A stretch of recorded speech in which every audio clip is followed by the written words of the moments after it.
예, 저희 제목을 속도 내는 기호 3번 작전으로 달아봤습니다. 자, 이재명 대표 피습 이후 주춤했던 제3지대 논의가 다시 급물살을 타고 있습니다. 총선 한 90일 정도를 앞두고 신당 창당 움직임이 본격화하고 있는 이낙연, 이준석 전직 대표들 얘기를 들어보시겠습니다. 그러니까 양당이 느슨한 연대로 선거를 치르는 것도 가능합니다. 공천 과정에서의 여러 교류가 있을 수도 있고요. 지역구 같은 경우에는 정당을 합쳐서 출마한다든지 기호 하나로 출마한다든지 이런 게 가능하거든요. 양당 정치의 최악의 폐해를 끝내자는 뜻에 동의한다면 누구와도 협력해야 한다는 원칙을 가지고 있습니다. 구체적으로 언제 만날 것인가 하는 계획은 아직 없습니다마는 협력해야 하는 것은 당연합니다. 자, 협력해야 하는 것은 당연하다.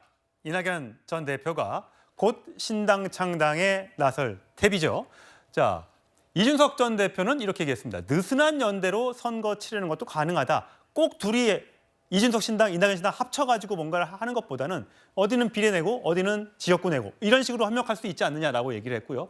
오늘 대구에서 오늘 이준석 전 대표가 출판기념회, 측근의 출판기념회에 참여했는데 거기에 참석한 금태섭 의원은 몸집을 서로 키운 뒤에 언젠가 곧 서로 합쳐질 단계가 올 것이다. 그래서 오는 9일날 화요일날 양향자 의원의 출판 기념회에 이 모두가 참석을 해서 뭔가 큰 밑그림이 나올 것이다 라는 전망이 나오고 있습니다. 과연 정말 어떻게 될지 궁금한데 오늘 이낙연 전 대표가 DJ 100주년 기념식에 참석을 했는데 한번 물어봤죠. 기자들 당연히 어떻게 되느냐고. 이렇게 답이 돌아왔습니다. 김대중 대통령님이 야권 대통합 말씀하신 것 같은데 거기에 대해서 이낙연 전 대표님께서는 입장이 따로 없으신가요? 이낙연 대표님 힘내세요. 네, 오늘 뭐 얘기는 안 했습니다만 SNS에는 DJ 정신을 기리겠다라는 정도의 짤막한 메시지만 이낙연 전 대표가 얘기했고요. 자, 신당 창당 지지도 여론조사를 한번 보겠습니다. 자, 뉴시스가 에이스 리서치에 의뢰해서 지난 1월 1일과 2일 날 무선 AR에서 100% 여론조사를 해본 결과 국민의힘을 지지하겠다 33, 더불어민주당 37, 이준석 신당 6, 10, 이낙연 신당 6 이런 정도의 순으로 나타났습니다. 자, 이준석 전 대표는 10%나 지지받았으니까 대단한 거다라고 얘기를 하고 있습니다. 자, 이번에는 대구 TK 쪽 민심은 어떤지만 보겠습니다. 따로 떼서 봤는데요. 국민의힘 45, 더불어민주당 28, 이준석 신당 8, 이낙연 신당 8입니다. 지금 대구를 기반으로 신당 창당 작업을 하고 있는 이준석 전 대표의 입장에서는 아까 전국은 10이 나왔는데 대구 TK 쪽에서는 8이 나왔습니다. 자, 대구의 지역구를 둔 유성걸 의원님 보시기에는 이준석 신당의 대구의 TK에서의 파괴력 어느 정도나 된다고 생각하십니까? 지금 제가 그 두 여론조사 결과를 보니까 그 여론조사가 바로 대구의 민심이다 이렇게 보시면 될 것 같아요. 왜냐하면은 전국에 아까 저 통계를 보니까 전국에 이준석 신당이 10%고 이낙연 신당이 6%인데 대구는 8%잖아요. 그럼 결국은 저 숫자가 대구의 민심을 반영한 숫자다. 저는 이렇게 말씀을 드릴 수 있겠습니다. 아까 그 앞에 거 잠깐만 좀 말씀을 드리면 지금 이런 이야기가 있습니다. 저도 정치권에 이제 들어왔는 지 이제 몇 년이 됐습니다만 사실은 창당보다도 더 어려운 것이 합당이라고 합니다. 그렇기 때문에 아까 새로운 신당이 지금 여러 신당들 이야기가 되고 있는데 그 신당이 느슨한 형태의 연대든지 또는 뭐 합당이든지 뭐 이런 이야기를 하는데요.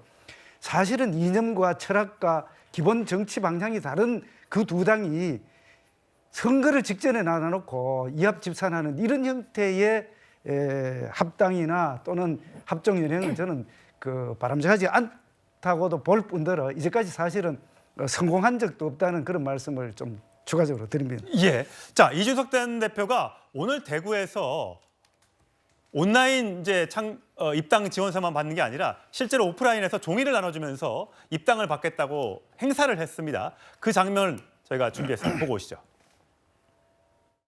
지금은 대구의 어떤 반개혁적인 공천이 우려되는 것을 넘어서 양당 모두 상당한 공천 혼란을 겪을 것으로 예상되는 상황이기 때문에 비만 고양이라 묘사했던 분들도 요즘 상당히 공천 때문에 고민을 많이 하시는 걸로 보이는데 저는 비록 제가 국민의힘을 탈당했지만은 국민의힘에서도 비정상적인 공천이 이루어지지 않았으면 좋겠다.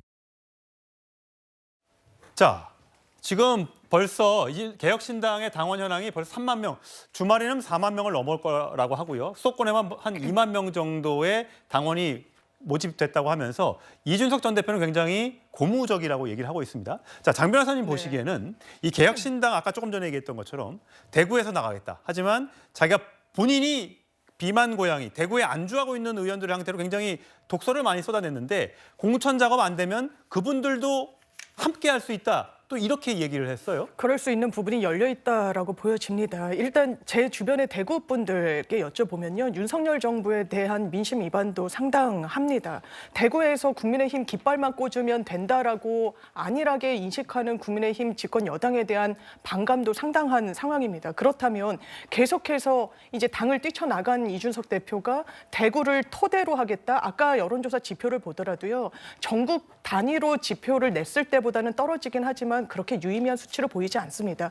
정말 신당 창당에 가시화되면은 그 수치는 저는 언제든지 출렁일 수 있다라는 생각이 들고 그리고 국민의힘 사실상 한동훈 비대위 체계에서 공천 대대적인 물갈이 사실상 예고한 거 아니겠습니까? 그렇다면 그 상황 속에서 잡음이 없을 수가 없고 특히 TK 지역과 관련한 공천과 관련한 이탈자들 제3신당이 굉장히 선택지로 유력하게 대두될 수도 있는 그런 국면이기 때문에 이렇게 대구에 터잡아서 어떤 창당 작업에 시동을 거는 것은 상당히 영리한 전략이라는 생각이 듭니다. 예, 사실 이준석 신당에 누가 과연 참여할 것인가 천하용인 중에 용을 뺀 천하인이 들어갔습니다만 현역 의원들이 들어가고 있지 않기 때문에 이준석 신당의 파괴력이 예상만 못할 것이다라는 주장이 나오고 있는 반면에 허은하 최근에 국민의힘을 탈당한 허은하 의원은 이렇게 얘기했습니다.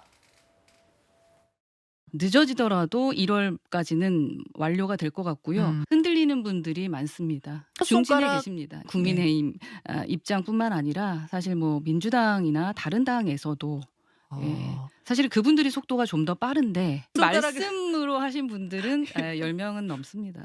저희가 대화의 문은 항상 열어두고 이낙연 전 대표 측의 적절한 시기에 저희도 뭐 대화해볼 생각입니다. 서 변호사님, 뭐 지금 현역 의원이 10명은 된다라고 얘기를 했어요. 지금 이제 그 공천이 끝나면 이제 뭐 이삭 죽기는 있을지 모르겠지만 당장 없을 거고요. 제가 이제 우리 공화당의 홈페이지를 들어가 봤거든요. 홈페이지 2022년 기준으로 당원이 42만 3,216명이에요. 아, 조원진 대표가 있는 우리 공화당 42만 작년에. 근데 제가 대표님께 물어보니까 한 80만 당원이래요. 이게 3만 명이 많은 게 아니에요. 지금 민주당하고 이제 국민의힘 한 400만 당원 됩니다. 지금 책임 당원 외에도. 예. 그리고 저는 저 중요한 게요. 전국에서 10인데 대구가 8이잖아요. 이 말은 이준석 신당이 저는 오히려 그 진보 진영의 야당 표를 갉아먹을 가능성이 있다. 항상 정당은 우리 한 50개 있거든요.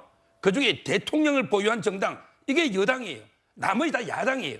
그렇다면 이게 친윤은 전부 국민의힘으로 뭉칩니다. 나머지는 야당이기 때문에 갈라먹는 거예요. 저는 이준석 신당이 오히려 민주당이나 이런 데 진보 진영의 표를 갉아먹을 가능성이 있다. 이 말씀을 드리고 예. 그다음에 이낙연 신당하고 합치잖아요. 정치는 수학이 아닙니다. 두 개 합치면 16이죠. 근데 두 개 합치가 오히려 10이 안 될 수도 있어요. 양쪽 진영이 서로 실망해서 떨어져 나갈 수가 있습니다. 저는 지금 둘이 합치면 16이지만 시너지 진짜 합당하면요. 훨씬 줄 거고요. 아마 이게 이낙연 대표 입장에서는 저는 이준석 대표한테 먹힐 것 같아요. 예. 만약에 이낙연 신당이 합치면 이준석 대표가 우뚝 서고 이낙연 총리는 상당히 힘들 겁니다. 따라서 이낙연 총리는 오히려 호남에서 독자적으로 이준석 신당 합치지 말고 이게 더 희망이 있을 거예요. 예, 유성걸 의원과 서정욱 변호사는 이준석, 낙준연대, 낙성연대 뭐 어려울 거라고 생각하는데 김영준 의원 보시기엔 어떠세요?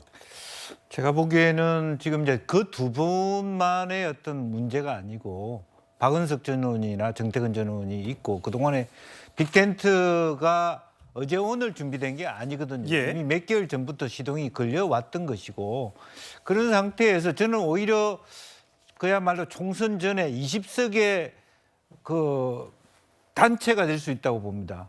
아, 총선 전에? 전에. 그러면 공천 작업에서 낙선한 분들이 대거 민주당과 국민의힘에서 대거 신당 쪽으로 모일 것이다. 그렇습니다. 그리고 그런 모양에서 금태섭, 양향자 그리고 김종인 비대위원장이 이준석과 함께 그런 힘을 가지고 거기다 이제 민주당의 원칙과 상식과 그리고 실제로 보면 김부겸 전 총리 같은 분이 만약 들어온다면 실제로 보면은 한 20% 정도의 양당 체제를 혐오하는 그러니까 87 체제 극복해야 된다라고 하는 그다음에 이제 내각제 개헌까지 밀고 나갈지는 모르겠습니다만은 그런 논의를 합치면 실제로 초기에 1월 말 2월 초에 말하자면 여론조사상에서 15%를 넘었을 경우에 오히려 이게 줄어들기는커녕 시너지 효과를 넣어서 30% 가까이 되는 결과적으로는 서정욱 변호사의 기대와 정반대로 결과적으로 여당도 야당도 현재 양당 체제가 줄어들지만 결과적으로 여당 국민의힘을 제외하고는 야당이 다 포위할 수 있다. 당으로 민주당도 지금보다 더 줄어들겠죠. 그렇지만 나머지 제3당이 어떤 입장을 취하느냐에 따라서 굉장히 국민의힘을 포위하는 형태가 될 수 있기 때문에 이건 더 지켜봐야 될 부분이다. 자, 앞으로 어떻게 정치권이 요동칠지 총선까지 90일 남았습니다. 같이 지켜보도록 하시죠.